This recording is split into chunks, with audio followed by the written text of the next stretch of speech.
Good day, welcome back to Portland Meadows Racing Live Track Handicapper Matt Jukic joining you once again looking at the Wednesday, November 14th card here, looking for our pick fours. Of course, two pick fours in this 8-race card, all thoroughbred action. First four, last four. Makes it easy to split that up. Hopefully have some money to roll into the second pick four. We're going to start off with a single in the first race. The sixth pick one for me hopefully is a key to this pick four sequence. Does give us a little bit more of a spread in the later races, which are a little tougher actually. I think pick one for me has the greatest potential here to get a mile for the first time. Productive debut where he was just an even running fourth. I think the more ground should be right up his alley, of course.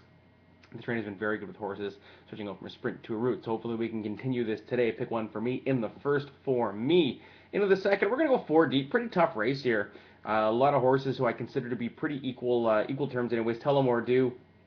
Going to have to make up for that beat at 1-2 last out. We're also going to cover Adalora, who has a good stock and pounce running style. I guess the concern is doesn't really like to win going this far, being just 1 for 14, but 8 out of the top 3 finishes. She's always around it. And of course, Globaliza, I'm going to give her a mulligan for that last one. Been pretty good here locally with a couple wins from 8 tries, so I think there's a few there. Those are the 2 notes of freedom, getting with an easier crew. You can see earlier this year when she's with not open claimer, she's been at her best. So let's see if the drop back down does help her out. 2, 3, 6, and 7 of the 4 in there for me. Into the third, we're going to go 3 deep. The 2, G Biscuit, the 4, Fast Charlie, and the 8, De La Vega. I think the most logical winner in here will be the 2, G Biscuit, but just an even try last out. Really didn't show a whole lot of want to win as he took some action down there, just below 5-2. I think the cut back to a mile shouldn't hurt him too much. The 4, Fast Charlie, seems to be coming around back into the right direction anyways. Had a nice try at a mile last out, second try at it today. See if he can break through.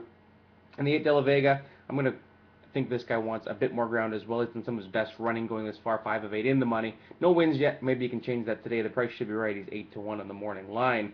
Into the fourth, and of course that final leg of the first pick 4. We're going to go 2 deep in here. The 1, Jenny's Turn, and the 3, Early Habit.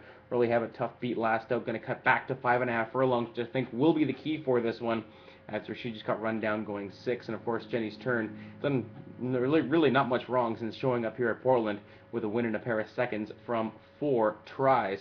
So that is the sequence in the first one, the 6 with the 2, 3, 6, and 7 with the 2, 4, 8 with the 1 and the 3. Of course, $24 gets you in for that first pick 4. Not a whole lot of weight for that second one though. Race 5 does kick it off. We're going to go 2 deep again, the 5, Cryptic River, and the 7, 2-Bit Game. I do think 2-Bit Game is probably the one to beat in this field. Nice debut where he got up and beat Maiden's first time out. Then took on a pretty tough task, jumping up to the allowance ranks, facing older company. I think this drop back down to $5,000 should suit him perfectly. And if he can show up with a similar effort to his last one, he's going to be a handful. I think Cryptic River will have to try and break through after being the runner-up on 3 occasions here at Portland. Does like to get close.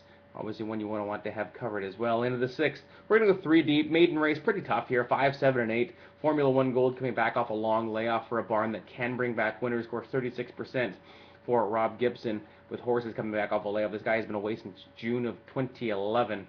So there has been a bit of a gap here from the last time we had a race. Horses have been okay. I think the trainer knows what he's doing when he wants to bring him back. The 7, Camille Chain Magic, maybe the one to beat off that good try first time out. Did go down by just less than a length.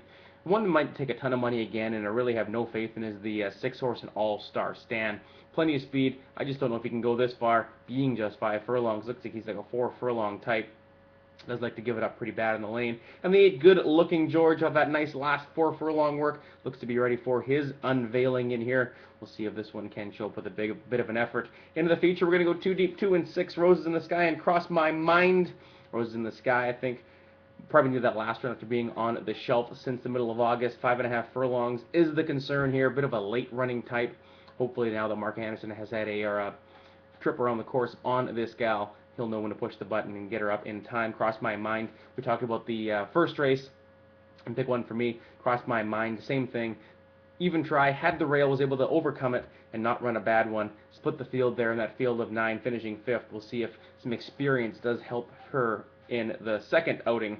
Into the 8th race, we're going to cover 2, ends up with a 5-horse field, hopefully just enough in here. The 2, My Man's No Lady, and the 3, Disco D.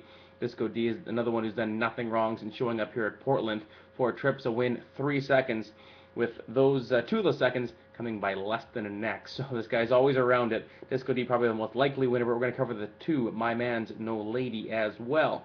So that's the 5 and the 7 with the 5, 7 and 8 with the 2 and the 6 with the 2 and the 3. $24 again, get you in for that late pick 4 here at Portland Meadows. Let's get lucky.